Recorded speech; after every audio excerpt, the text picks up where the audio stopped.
نحمدہ و نصلی علی رسولہ الکریم اما بعد۔ بعض دوستوں نے ایک سوال کیا ہے کہ یہ اپنے آپ کو مسلمان کہنا چاہیے نہ کہ کسی فرقے کے ساتھ جوڑنا چاہیے، اور اکثر یہ دیکھا گیا ہے کہ لوگ اپنے آپ کو کسی فرقے کے ساتھ جوڑتے ہیں۔ کوئی اپنے آپ کو اہل سنت کہتا ہے، کوئی اپنے آپ کو اہل حدیث کہتا ہے، کوئی اپنے آپ کو کچھ کہہ رہا ہوتا ہے۔ ہم مسلمان کیوں نہیں بن جاتے؟ ہونا تو یہ چاہیے کہ ہم اپنے آپ کو مسلمان کہیں، اور مسلمان کہنا چاہیے ہمیں۔ اور یہ جو لوگوں نے رنگ برنگے اختیار کر لیے تو بہت خطرناک ہے، ایسا نہیں ہونا چاہیے۔ اس کے بارے میں عرض یہ ہے کہ یہ بات درست بھی ہے اور خوبصورت بھی ہے جو کہی جا رہی ہے، لیکن اپلیکیبل نہیں ہے۔ اس کو عملی جامہ پہنانا یہ ذرا مشکل ہے۔ مشکل اس وجہ سے کہ آج اگر کوئی بندہ اپنے آپ کو کہتا ہے کہ میں مسلمان ہوں، مسلمان تو ظاہر بات ہے سارے فرقے ہیں، ہم یہ تو نہیں کہہ سکتے کہ فلاں مسلمان نہیں ہے، فلاں مسلمان نہیں، فلاں مسلمان نہیں، لیکن مسلمان کہنے کے بعد جو مختلف فرقوں کا انداز فکر و فہم ہے یا سمجھنے کا جو طریقہ کار انہوں نے اپنا بنایا ہوا ہے، اگر وہ واضح نہیں ہے تو بات الجھی رہے گی۔ مثال کے طور پر جب کوئی آپ سے پوچھتا ہے کہ جی آپ ماشاءاللہ کون ہے، جی آپ کہتے ہیں میں مسلمان ہوں، اب اسے یہ سمجھ نہیں آ رہی کہ اگر میں مسلمان ہوں یا جو میرا انداز ہے مسلمانی والا وہ وایا اہل بیت ہے یا وایا صحابہ کرام ہے، واضح نہیں ہوگا۔ یا میں کہتا ہوں جی آپ کون ہیں، ہاں جی میں مسلمان ہوں۔ بھئی آپ کیسے مسلمان ہیں؟ آیا خیر اور شر دونوں اللہ کی طرف سے ہونے والے مسلمان ہیں، یا آپ یہ کہہ رہے ہیں کہ نہیں خیر اللہ کی طرف سے ہوتی ہے، شر اللہ کی طرف سے نہیں ہوتی؟ یہ بھی ایک مسلمانی والا مسئلہ آ جائے گا۔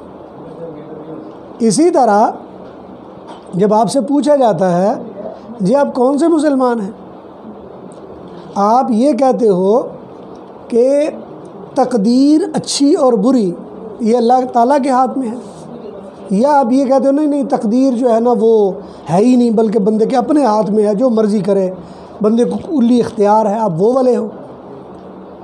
تو یہ اصل میں الجھاؤ میں بات چلی جاتی ہے۔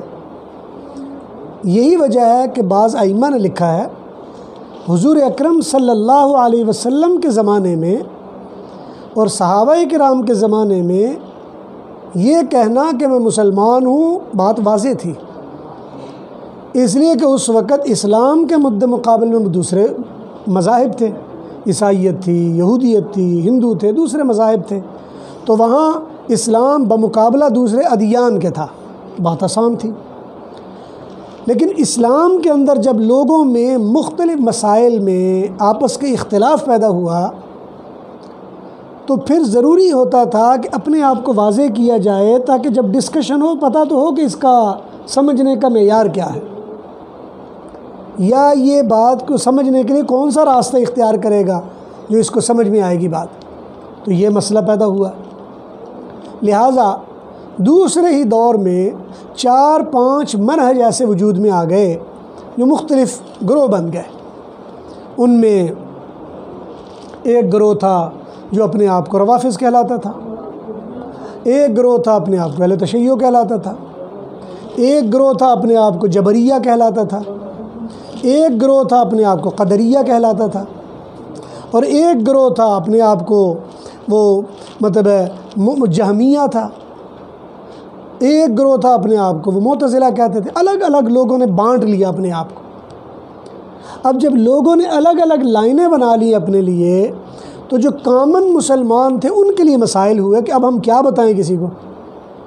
ظاہر بات ہے جب ہم کہتے ہیں جی مسلمان ہیں تو اگلا فوراً پوچھتا ہے جی آپ اہل تشیع ہیں، آپ کو بتانا پڑتا تھا، یا آپ فلاں ہیں، یا آپ فلاں ہیں۔ نتیجہ یہ ہوا آٹومیٹکلی جب فرقے مختلف بن گئے ایک نام ایسے طبقے کے لیے وقف ہو گیا جو کسی جگہ اپنے آپ کو بانٹتا نہیں تھا، وہ تھا تو کامن مسلمان، اور وہ کسی کے ساتھ اپنے آپ کو جوڑتے نہیں تھے، لوگوں نے ان کا نام الگ رکھ دیا۔ اب وہ نام بنا کیسے؟ نام بن ایسے گیا کہ حضور علیہ السلام نے جب یہ کہا علیکم بسنتی و سنت الخلفاء الراشدین المہدیین، تم پر میری سنت اور میرے خلفاء راشدین مہدیین کی سنت لازم ہے، اور فرمایا عزو علیہا بالنواجز، اس کو دانتوں سے مضبوطی سے پکڑ لو۔ اب یہ مسئلہ سنت کا آ گیا۔ سنت کے مد مقابل جو لوگ تھے ان میں ایک طبقہ تھا جو حضرت علی سے اپنے آپ کو بری کر رہا تھا، کہتے تھے نہیں ہم نہیں مانتے ان کو، انہوں نے اپنے لیے نام الگ کر لیا۔ اسی طرح ایک طبقہ تھا جنہوں نے حضرت عثمان سے اپنے آپ کو الگ کر لیا۔ جب حضرت عثمان رضی اللہ تعالیٰ عنہ سے اپنے آپ کو الگ کیا، الگ ایک طبقہ بن گیا۔ حضور علیہ السلام کی وفات کے ساتھ ہی ایک طبقہ تھا جس نے ابوبکر صدیق سے اپنے آپ کو الگ کر لیا۔ انہوں نے کہا جی ابوبکر صدیق کا دین سے کیا لینا دینا ہے، حضور چلے گئے تو ہم اپنے دین کے خود ذمہ دار ہیں، ابوبکر کون ہوتا ہے ہم سے زکاتیں مانگنے والا۔ گویا اس دور کا وہ طبقہ جو سمجھتا تھا کہ دین نام ہے، نماز روزہ یہ دو چار چیزوں کا، اور باقی یہ سیاست اور باقی معاملات، اس کا دین سے کیا لینا دینا ہے۔ وہ ایک لمیٹڈ سے فکر کا حامل طبقہ وہ حضرت ابوبکر صدیق سے ہٹ گیا۔ انہوں نے کہا جی ان کا کیا تعلق ہے دین سے۔ لہٰذا سنت کا لفظ لے کر جو لوگ حضرت علی اور معاویہ یا صحابہ کرام کے پورے اس پیراڈائم کو سامنے رکھ کر چلنے والے تھے، ان کو اہل سنت کہہ دیا گیا۔ یہ کہا نہیں کسی نے کہ میں اہل سنت ہوں، اور نہ کسی کتاب میں لکھا جی فلاں فلاں کو کہو اہل سنت کہو، فلاں کو نہ کہو۔ یہی وجہ ہے کہ آپ کو تاریخ کی کتابوں میں ملے گا کہ اہل تشیع کون تھے، مل جائے گا جہمیہ کون تھے، مل جائے گا معتزلہ کون تھے، مل جائے گا فلاں کون تھے، اور ان کا بانی مبانی میں مل جائے گا، مگر اہل سنت کا بانی کون تھا نام کسی کا نہیں ملے گا۔ بعد میں فرقوں کی تاریخ میں ایک تعارف ہونے لگا جی اہل سنت والجماعت بھی کوئی ہے، لیکن اس کا بڑا کون ہے پتہ ہی نہیں۔ لہٰذا جتنے ائمہ اربعہ ہیں وہ سارے اہل سنت میں آ گئے، اور جتنے محدثین و فقہا تھے وہ سارے اہل سنت میں ڈال دیے گئے، اس لیے کہ یہ جزوی مسائل میں اپنے آپ کو کسی کے ساتھ جوڑتے نہیں تھے۔ اس کے بعد اگلا مسئلہ یہ آ گیا کہ جی حضرت علی رضی اللہ تعالیٰ عنہ چلے گئے تو اب کیا کرنا چاہیے۔ اب تو ظاہر بات ہے ملوکیت شروع ہو گئی، جیسے آج کل بھی یہ اصطلاح عام چلتی ہے جی خلافت ہوگی کہ ملوکیت ہوگی۔ حضرت علی تک تو خلافت تھی، حضرت حسن تک خلافت تھی، یا حضرت معاویہ تک خلافت تھی، جو بھی نام رکھا گیا ہے، لیکن بعد میں ملوکیت آ گئی ہے جی۔ کسی نے یہ کہا جی 30 سال تک خلافت رہے گی، اگرچہ یہ حدیث بھی سند کے لحاظ سے اتنی قوی نہیں ہے، لیکن یہ مشہوری عام ہو گئی، حتیٰ کہ عقائد کی کتابوں تک میں درج کر دیا لوگوں نے کہ جی خلافت 30 سال تک رہے گی، اس کے بعد کیا ہوگا، ملکن عزوزہ، کاٹ کھانے والی ملوکیت پیدا ہو جائے گی۔ یہ ایک الگ فکر بن گیا۔ لہٰذا والجماعت کا لاحقہ ساتھ میں جوڑ دیا کہ صحابہ کرام جو جہاں جیسے بھی ہے، سنت اور صحابہ ان دونوں کو جمع کر کے انہوں نے کہا کہ جو ان کو مانے گا، یعنی صحابہ کا احترام میں اور سنت کی تعیین کو سامنے رکھ کر ایک طبقہ بن گیا جو اپنے آپ کو اس زمانے میں اہل سنت کہلاتا تھا۔ اس اہل سنت کے طبقے کے اپنے عقائد، اپنے نظریات اور اپنا فکر تھا۔ ہر دور میں اہل سنت والجماعت اعتدال کے راستے میں رہے ہیں، کسی فکر، کسی مسئلے میں، کسی معاملے میں یہ افراط اور تفریط میں نہیں گئے۔ انہوں نے یہ نہیں کیا، اہل سنت نے یہ نہیں کیا کہ جی اہل بیت کی محبت اصل چیز ہے، صحابہ کیا ہوتے ہیں، اور انہوں نے یہ بھی نہیں کہا کہ صحابہ کی اصل محبت اہل بیت کیا ہوتے ہیں، بلکہ اہل سنت نے صحابہ کو اور اہل بیت کو اکٹھا کر لیا، اور انہوں نے کہا جی صحابہ اہل بیت اور اہل بیت صحابہ ایک دوسرے سے ہٹ کے کوئی دو چیز ہے ہی نہیں۔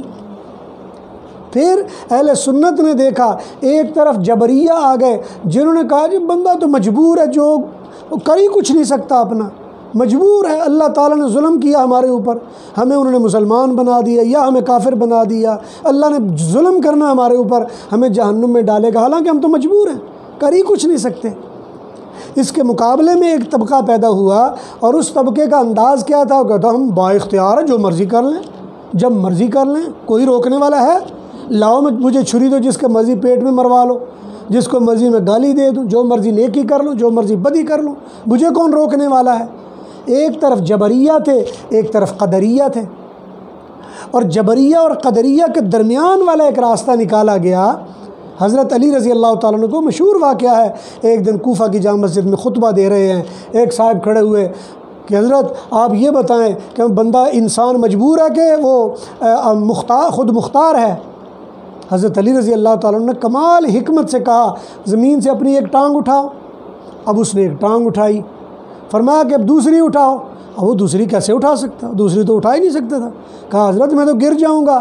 فرمایا بس یاد رکھنا اتنے ہی تم مختار ہو کہ ایک ٹانگ اٹھا لو، اور اتنے تم مجبور ہے کہ دوسری نہ اٹھا سکو۔ اس کے درمیان رہو گے تو کام چل جائے گا۔ اگر تم یہ کہو کہ میں با اختیار ہوں تو دونوں ٹانگیں اٹھا کے دکھا دو، اگر تم کہہ دو میں ہوں ہی مجبور تو پھر تو کوئی ٹانگ تم اٹھا ہی نہ سکتے۔ لہٰذا آدھے تم مجبور ہو، آدھے مختار ہو، لہٰذا جبر اور قدر، مختار اور مجبور کے درمیان میں ایک راستہ نکلا جس کو اہل سنت کا راستہ کہا گیا۔ اسی طرح جتنے بھی مسائل تھے ان مسائل میں درمیان والا جو راستہ نکلا اس کو کہا گیا کہ یہ اہل سنت کا راستہ ہے۔ اسی طرح صحابہ کرام کے بارے میں، اسی طرح مختلف علوم کے بارے میں، اسی طرح مختلف عقائد کے بارے میں، اسی طرح مختلف افکار و نظریات کے بارے میں بالکل درمیان میں ایک راستہ چلا۔ اس راستے کا نام اہل سنت والجماعت تھا۔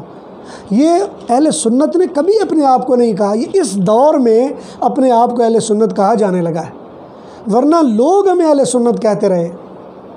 شیعہ کبھی بھی کسی نے شیعہ کو نہیں کہا، وہ اپنے آپ کو ہمیشہ اہل التشیع کہا کرتے تھے۔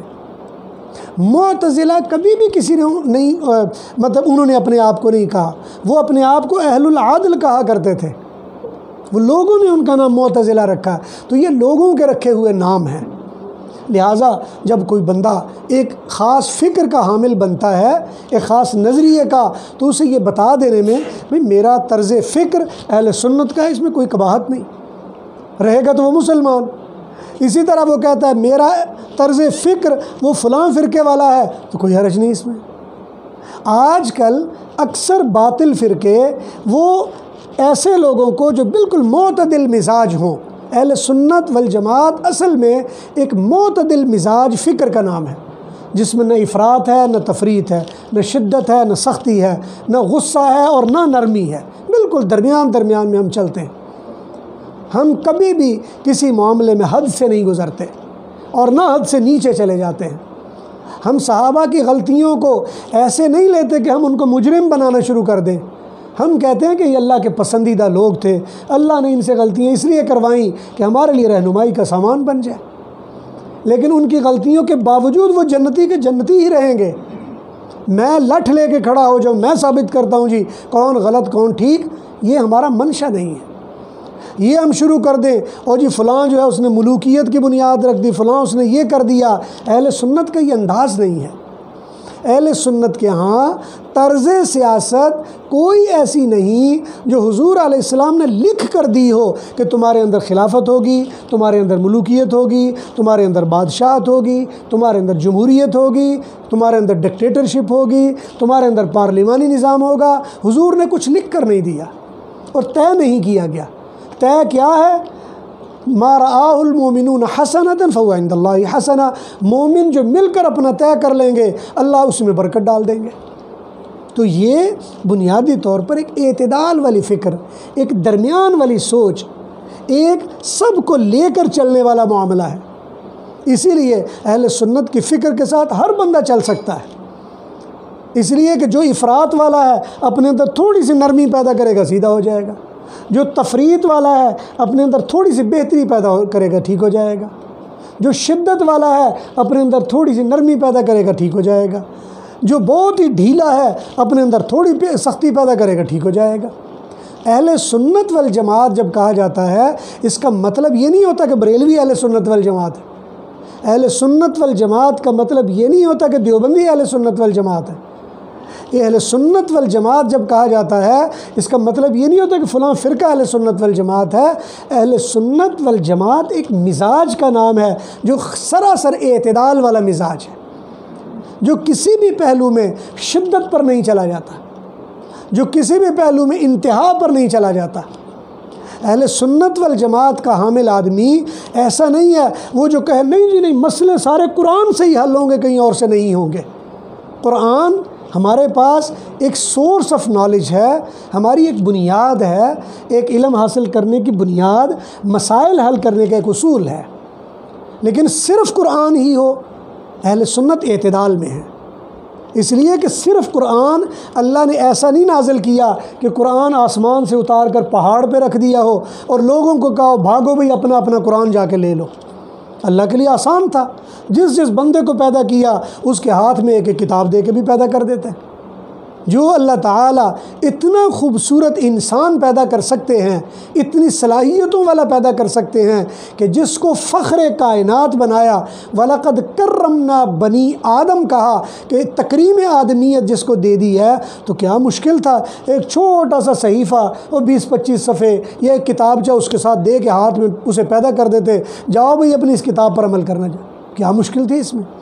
لیکن ایسا نہیں کیا گیا، بلکہ قرآن نازل کرنے کے بعد ایک پیغمبر بھیجا، اور جب پیغمبر کو بھیجا تو پیغمبر کو کیا کہا؟ رحمت للعالمین.